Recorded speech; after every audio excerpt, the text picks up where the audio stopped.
Hare Krishna.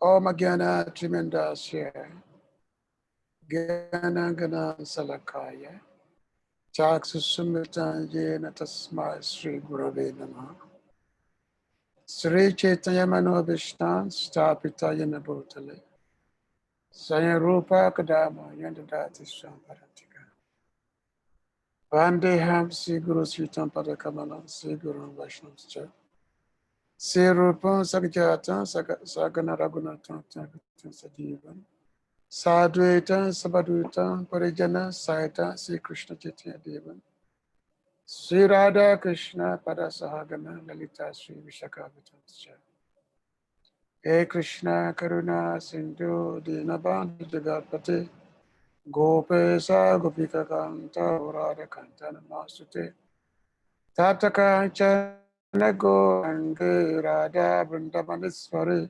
Vishhabhanu Sutta Devi Panamami Hari Priye Vanchakapa Tarubhyascha Kripa Srindhivaivacha Patitanam Pavadabhebhyo Vaishnavebhyo Namo Mahavadanyaya Krishna Pinapadayate Krishnaya Krishna Chaitanya Namine Gurati Se Namaha Sri Krishna Chaitanya Prabhu Nityananda Sri Advaita Gadadhara Sivasati Gaura Bhakta Vrinda Hare Krishna Krishna Krishna Hare Hare Hare Rama Rama Rama Hare Hare Hare Krishna Krishna Krishna Hare Hare Hare Rama Rama Rama Hare Hare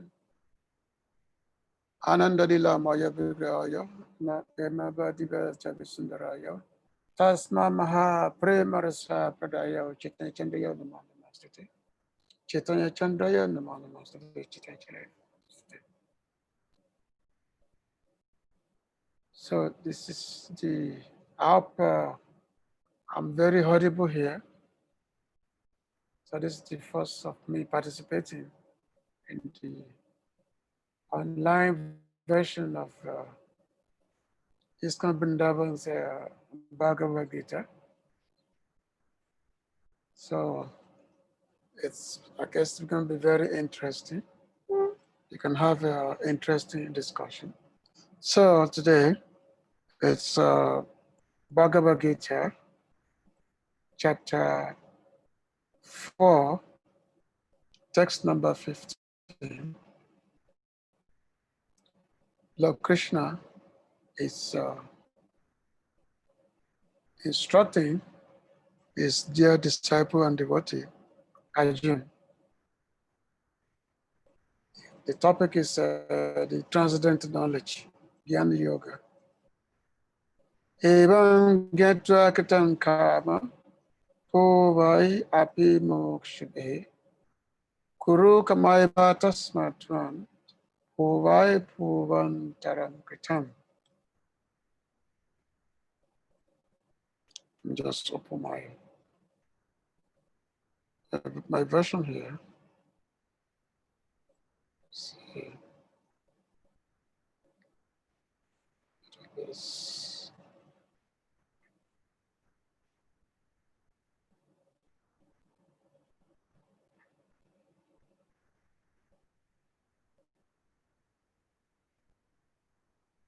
I learn a little bit slow. Okay.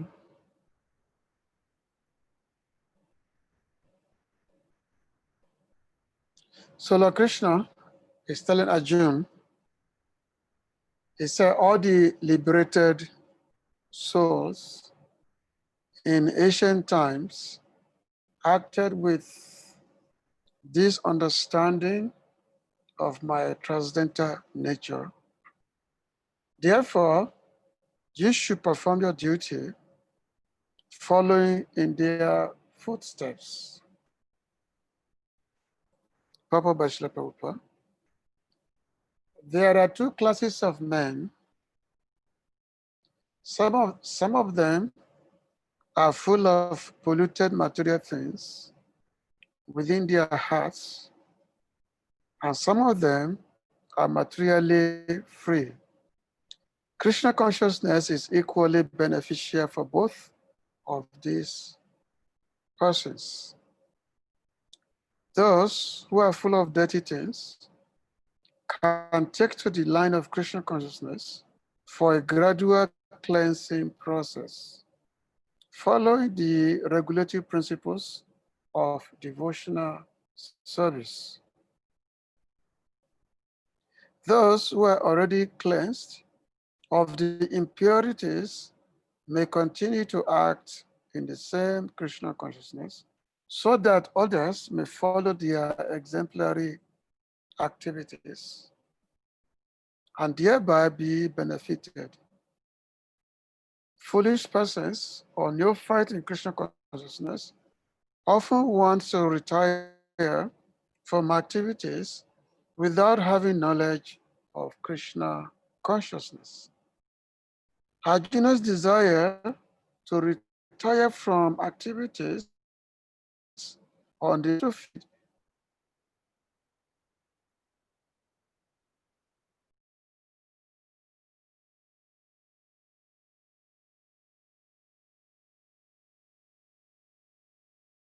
was not about activities of Krishna consciousness, and to sit aloof, making a show of Krishna consciousness is less important than actually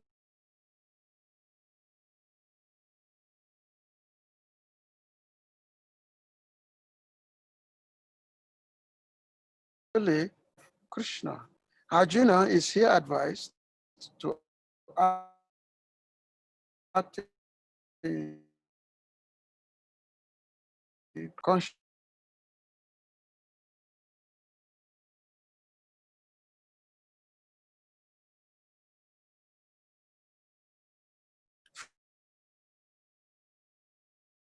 disciples, as mentioned herein before.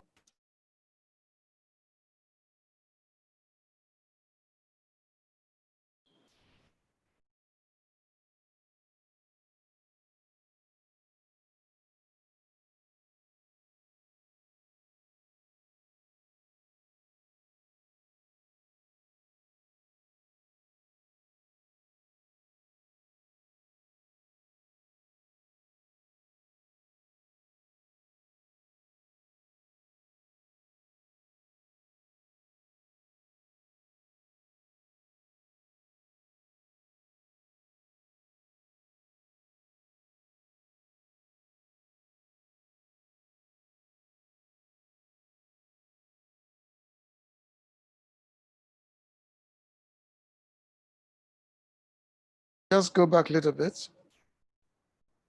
Arjuna is here advised to act in Krishna consciousness, following in the footsteps of the Lord's previous disciples, such as the sun god Bibhashwan, as mentioned herein before. The Supreme Lord knows all his past activities, as well as those of persons who acted in Krishna consciousness in the past.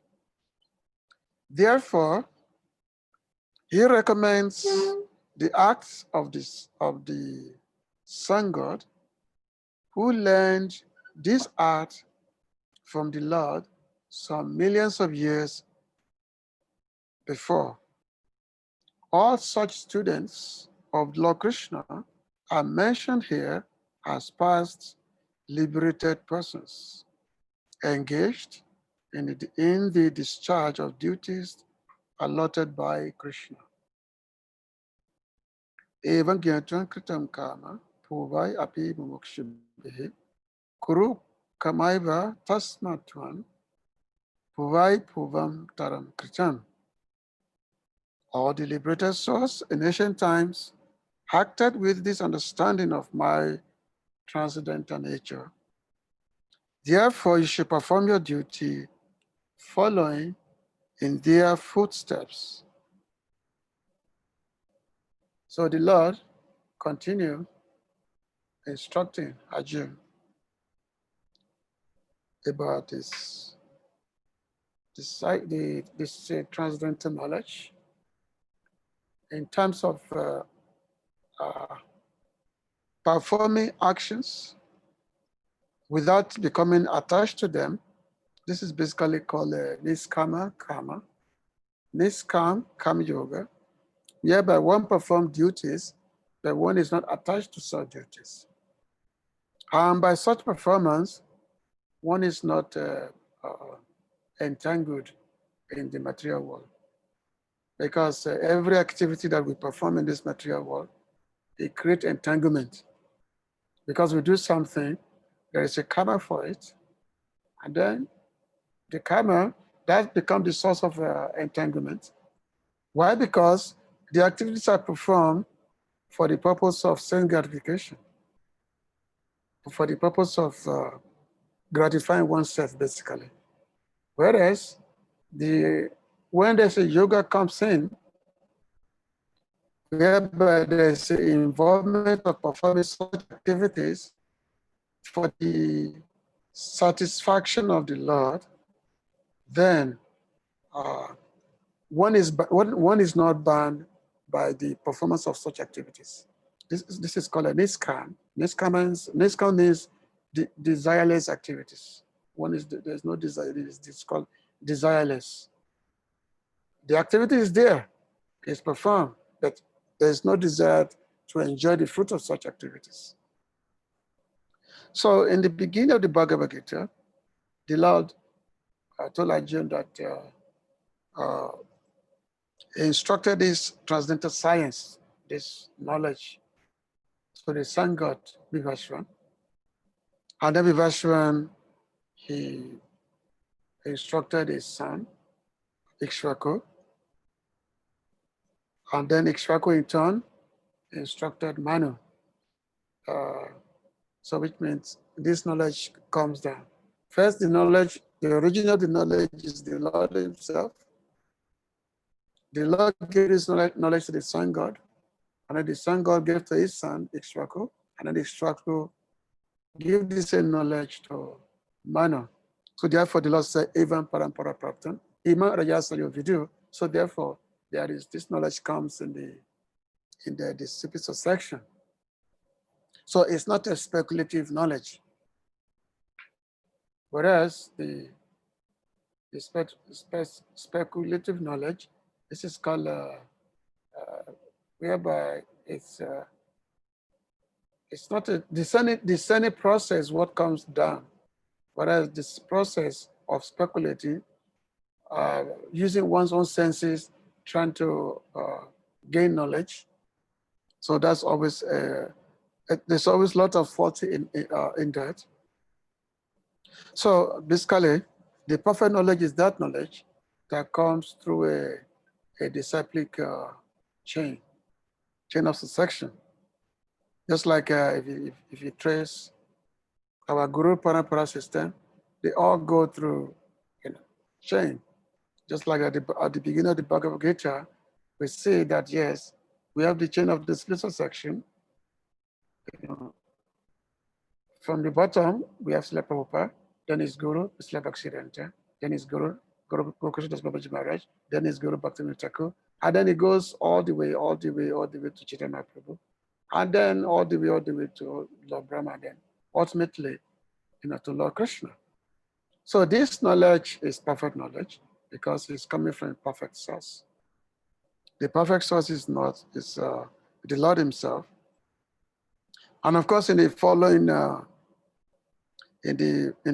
verses, when Arjuna, when he was expressing doubts that how come, both of us, we are basically the same age.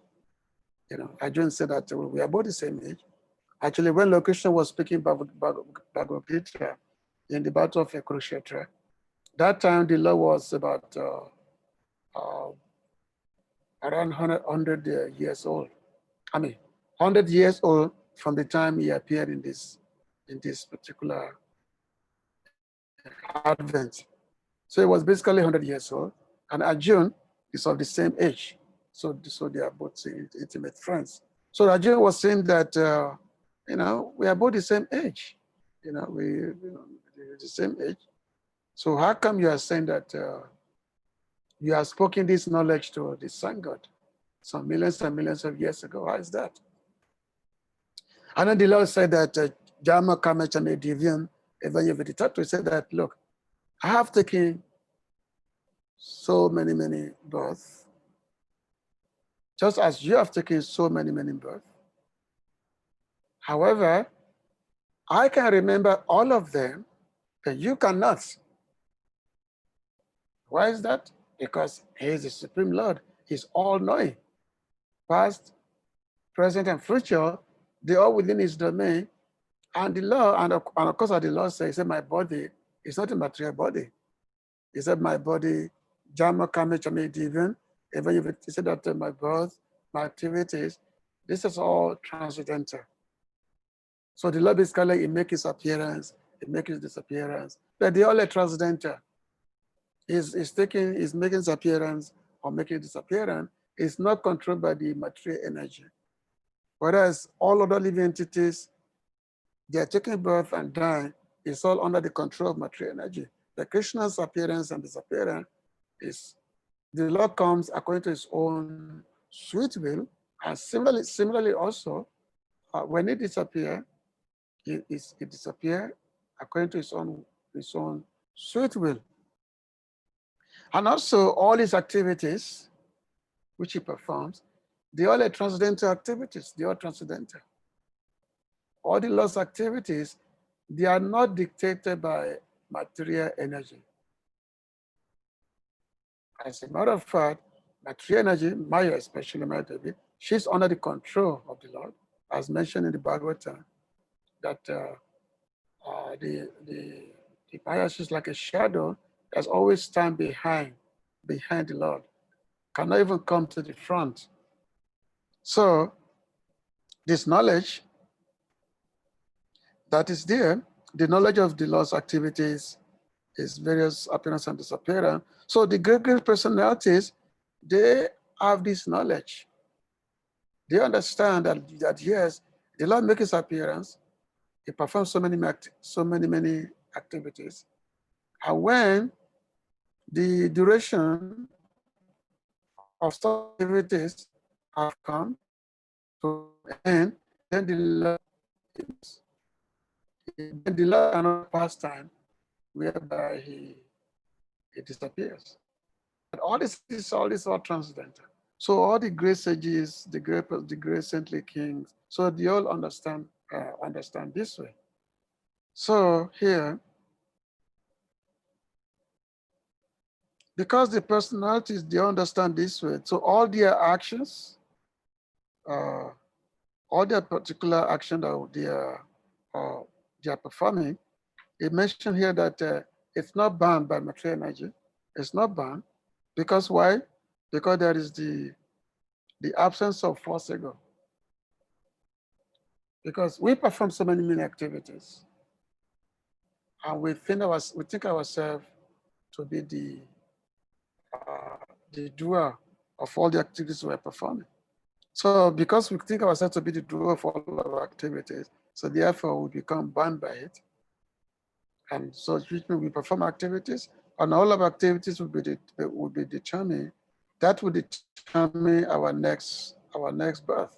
So which means when we take birth in the next life, then whatever kind of body we take, so what kind of situation we are in, this will be determined by our previous activities.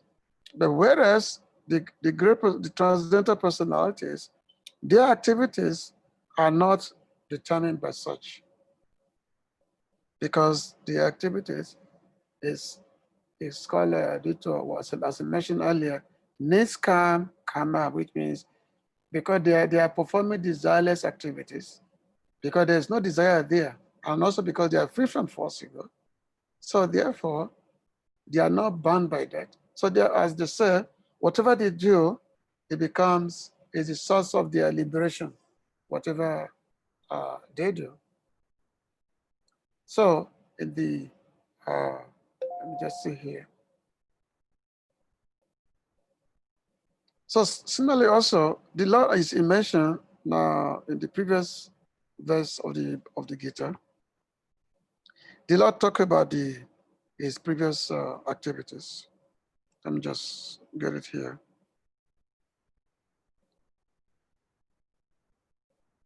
Let's see. So in the previous verse, before this one, my line is a little bit slow.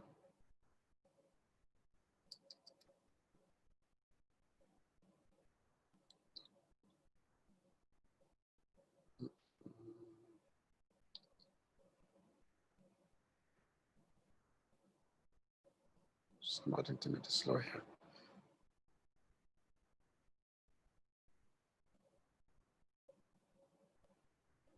Okay, let me just see. 1 second.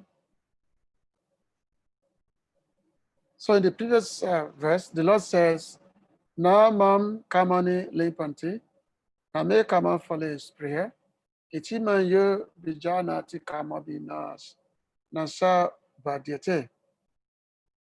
So the Lord is saying here that he's performing so many actions. He said he's performing, but whatever the activities that the Lord is performing, those activities do not contaminate him. He said, there is no work that affects me. He's not affected by any work. He said, no work affects me, nor do I desire for the fruit of action. So the Lord, he performs so many activities. For instance, the activities of creation, the creation of the material world, the maintenance, and then the dissolution of the material world. So the Lord is doing all these things. But the Lord said that even though he's performing all these activities, he said those actions do not contaminate him. He said, I'm not affected by all such actions. And also, I do not desire any fruits of works. No desire for the fruits. So one who is able to understand this truth about me also does not become entangled in the fruitive reactions of work. So this is very interesting. Very interesting that the Lord is performing actions and is not bound by such actions. And for a person who understands this way, that person also does not become bound by the fruit of actions. It's not become bound by it. So this is, as we say, this is what we call niskam karma, actions which are performed without desires. So actions which are performed without desires, this is transcendental actions. This is niskama karma. Because it won't just performing activities only.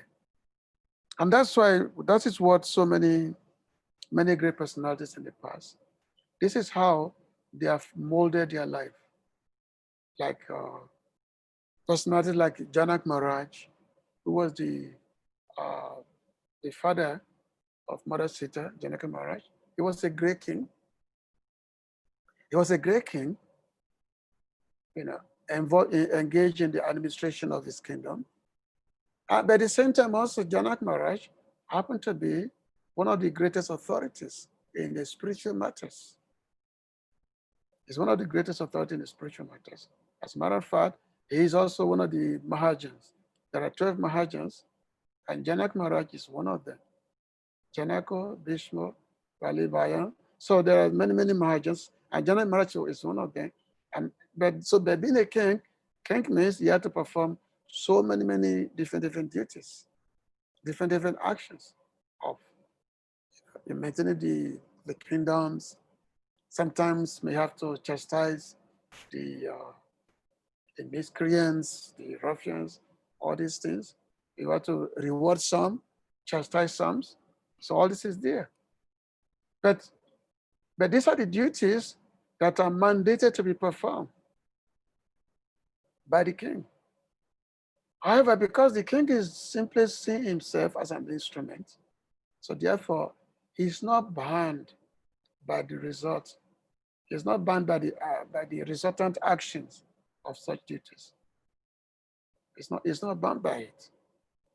It's just like in one of his prayer, whereby Srila Bhaktivinoda Thakur, he was praying to the Lord. He was saying that, my dear Lord, you have given me these household affairs. You are giving my wife, my children, so many things. He said, he said that, who do I call my wife? She's your maidservant. And who do I call my sons? They are your servant. Who do I call my daughter? She's your maidservant. And what is this house? This is your house. And what is my position? I'm just a caretaker. I'm just caretaker.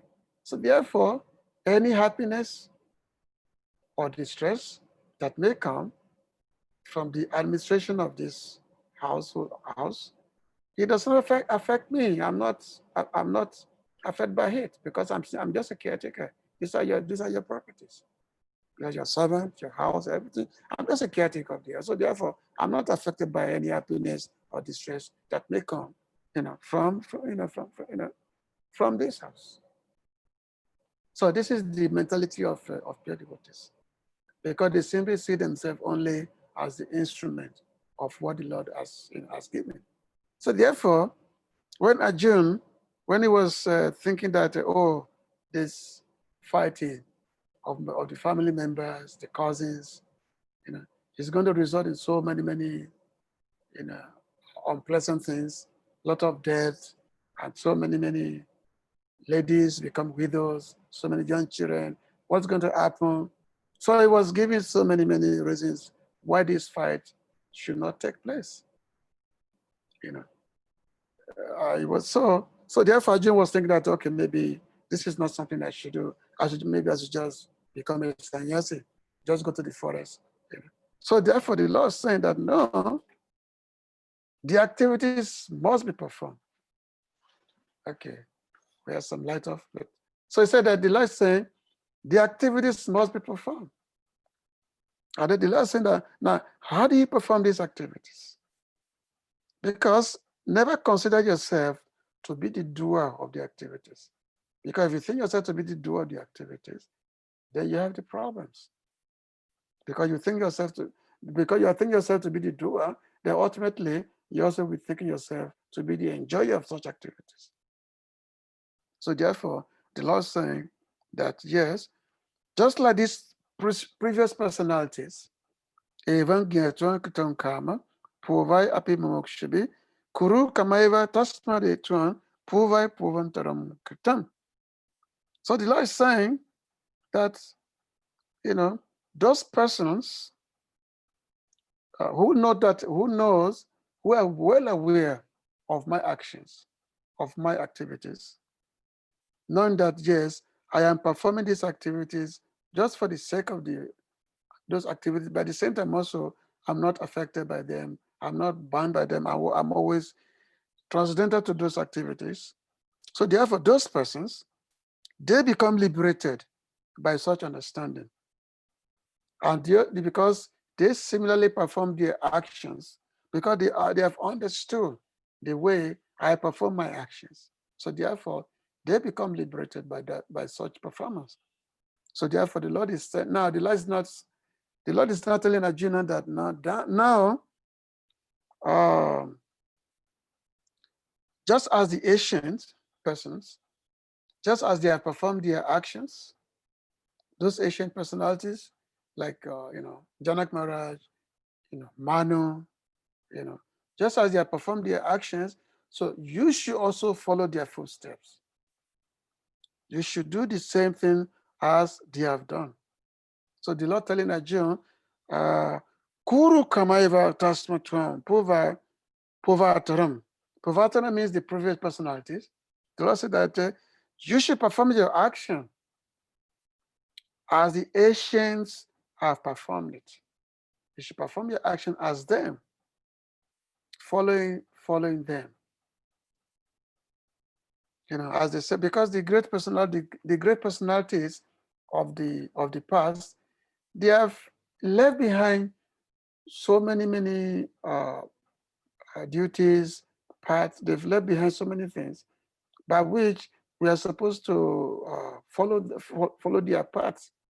Because if we follow their path, then we will not be entangled in the material world. If we follow their path, as they said that Mahajano Janagata Sapanta. So Mahajano Janagata Sapanta means that yes, the Mahajans, that yes, one has to follow their path. Because the Mahajans, the great personalities of the past, they fled behind very, very, exemplary acts, auspicious path which they've left behind. And then they left behind, and then so we simply have to follow them. So we do not have to speculate whether I should do this, I should not do this, what is good, what is not good. Just follow their footsteps. And that's why it's mentioned that in spiritual life, that one must have a spiritual master, one must have a guru. And one must have a guru in the spiritual life. And having a guru doesn't mean that like something that is fashionable. It's not a fashionable thing that, okay, I have a guru because everybody's having a guru, so they also have a guru. It's just like, you go to many of our temples, somebody who has never seen you before, they see you, and the first question they ask you is that, oh Prabhu, who's your guru? Who's your spiritual master? That's the first question they will ask you. So this is like a fashionable thing that, oh, I have a guru, you have a guru, everybody has a guru. But do you have a guru just as a fashion statement? No, we have a guru because there's someone that should be followed. Somebody that should be followed in spiritual life, and by such following, one can attain the success of spiritual life. One can attain the perfection of a spiritual life by following the footsteps of such personalities. So therefore, as they say, that the spiritual path is just like a razor's edge, as they say. It's just like sometimes if one is not properly take care, let's say one want to shave oneself and one is not taking proper care, sometimes one can get caught. So so Sanatana Goswami is mentioning at the beginning of Hari Bhakti Vilas, saying that spiritual life is like a razor's edge and must be properly applied. So what does this mean? That yes, spiritual life is a razor's edge, which means there must be a guidance in spiritual life. There must be a guidance in every step of the way.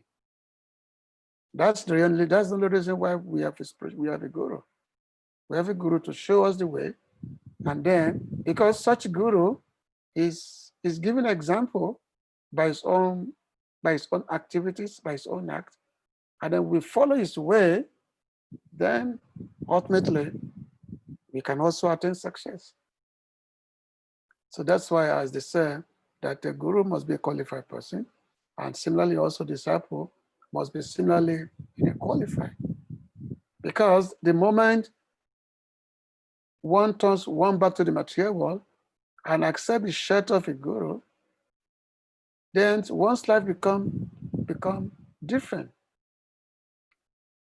It's not that the moment we take shelter of a guru and then we start looking back, thinking that maybe there's something we've left behind, or thinking that maybe there's something that we should be doing and not doing, or our house or our positions, all these things. So there should be no more consideration of what our previous past is the moment we take shelter of a qualified spiritual master. The moment we take shelter of a qualified guru, there should be no more consideration of what our past is. That's why those devotees, those kind of, let's say, spiritual aspirants, who are always vibrant in their spiritual life, who are always vibrant, are those kind of devotees who always follow 100% the path of the spiritual master, the path of their guru. So that's what Ishwara Prabhu always saying, that the secret of my success is because I follow my spiritual master.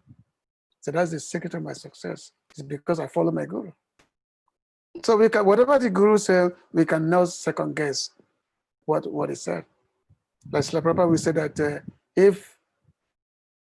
even if it's that so-called, even if there's so-called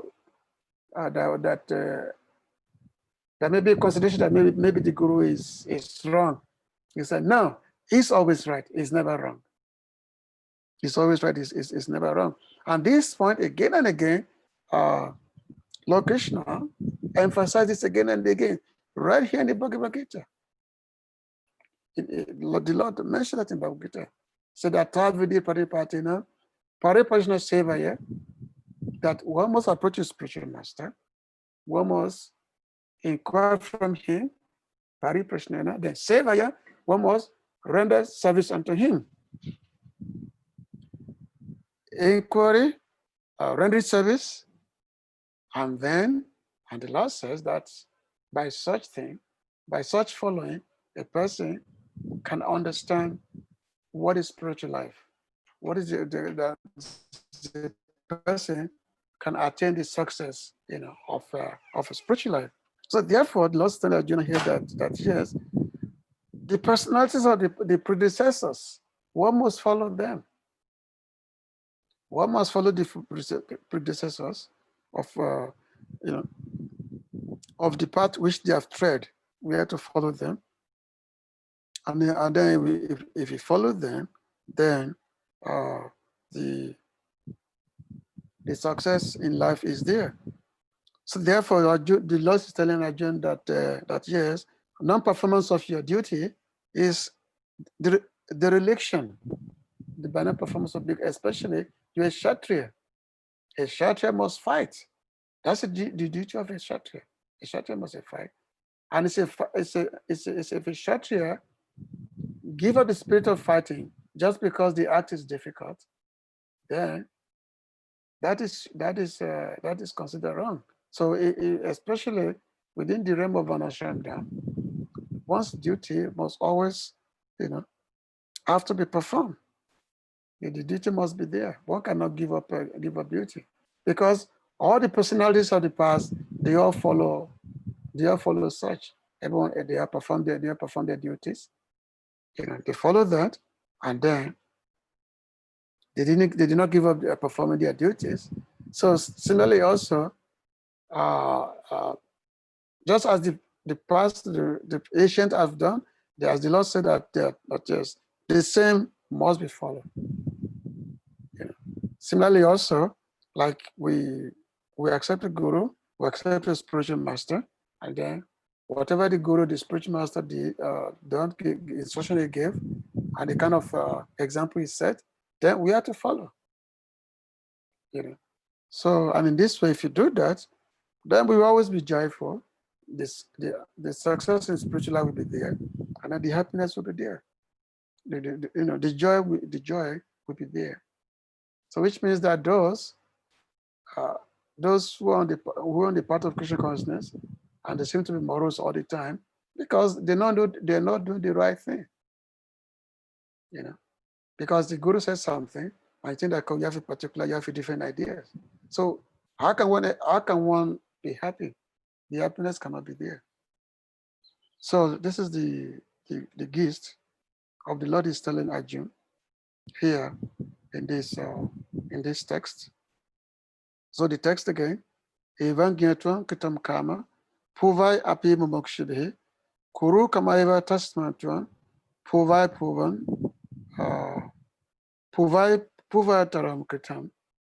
That knowing this about me, those desiring liberation in ancient times, they perform actions without desire.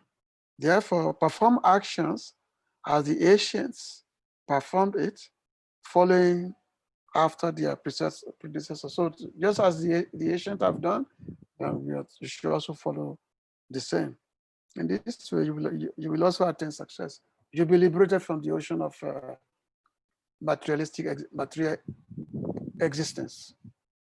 So I'm going to stop here. If there is any, maybe you can unmute. If there is comment or question. If there's any, comment or question, I can answer. Hare Krishna. Hare Krishna, Prabhu. Hare Krishna. Hare Krishna, Prabhu. Does anyone have any questions? You can just unmute and ask if you have some questions.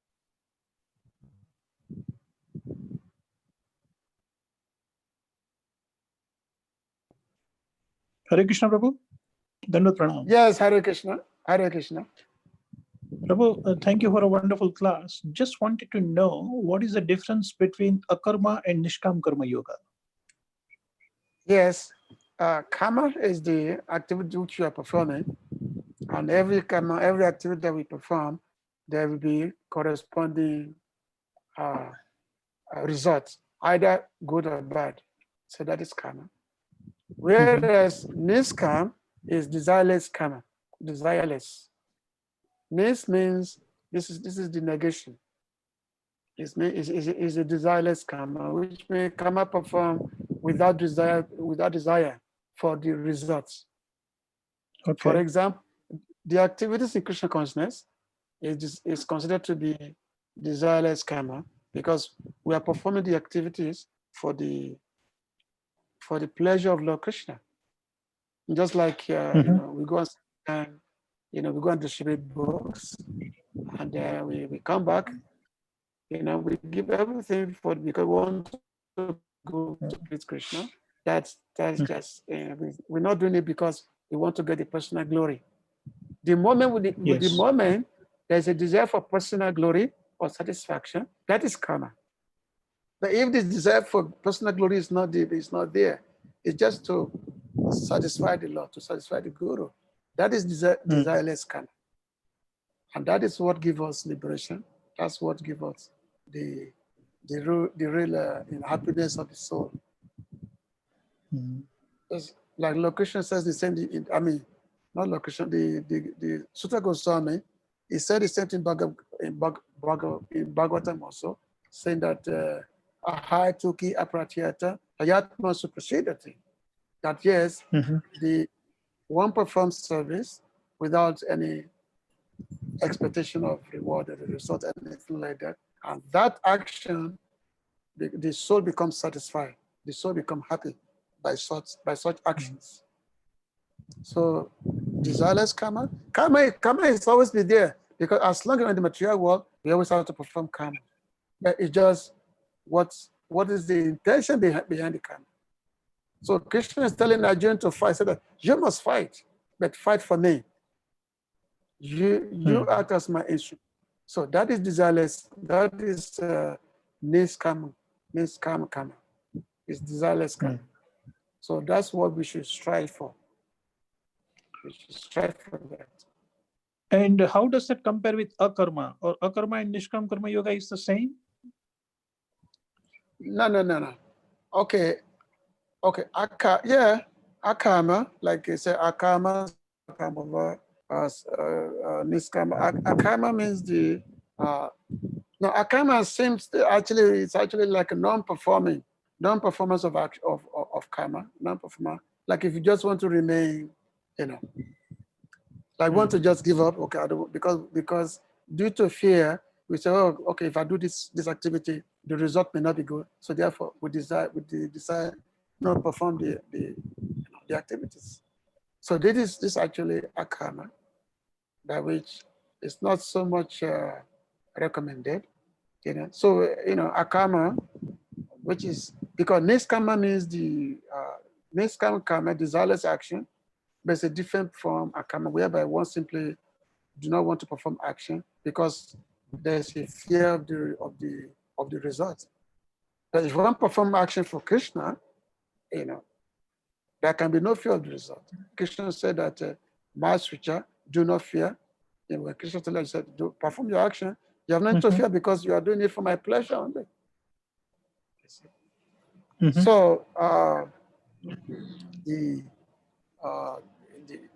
Chaitanya Prabhu also said that Krishna Bhakta Niskama Ataiva Shanto Bhukti Moti Siddhi Kama Sakaliya Shanto. So Krishna Chaitanya Prabhu was instructing Sanatana Goswami that Krishna's devotee, because they have no desire, Niskama means no desires. So therefore, even though they are doing all the activities, all their duties, but because they have no personal desire, why? Because so they're always happy. Whereas others is that the Bhukti Mukti Siddhi Kama, the siddhis, the jnanis, because they don't want to perform no actions. So therefore, they are never happy. Now, of course, the karmis, there's no happiness anyway. But the yogis, the mystics, all the siddhas, because they want to abandon the actions. They want to be like a mute.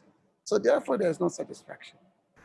So therefore, the path of Krishna consciousness, this is the reaction because we engage in all activities, but for the purpose of satisfying the Lord. Like okay, Prabhu, thank you so much. Okay. All right, Hare Krishna. Hare Krishna. Nagapatni Malaji, did you have one question? You had your hand up. Comment or question?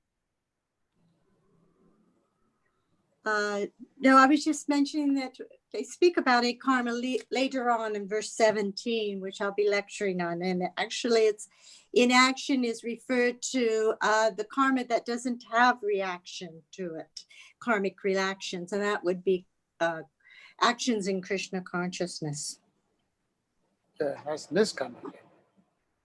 Same, yeah, same as Sometimes it's defined as akarma. Also in that Bhagavatam verse, akarma sarva karma va. In the purport there, Srila Prabhupada also talks that about as being devotional service, akarma. Yeah, akarma, yeah. So Yeah, akarma sarva karma va. Moksha karma udvarade. The Vrina Bhakti Yogana Yajita Purusham Para. The non-performance of actions, which, like, especially when one takes sannyas, is considered to one to stop performing actions. But when one takes sannyas, still, once you have to preach, even though one may not be performing some particular actions, but if you saw directed to Krishna, ultimately, then the loss becomes satisfied. So that is there. And of course, this will be further explained throughout the remainder of this chapter. So in the chapter 5 or so, where there is a talk of the actions in Krishna consciousness. So that will be further explained throughout the remainder of this chapter and also the chapter 5 of the Bhagavad Gita. Any other questions or comments from anybody?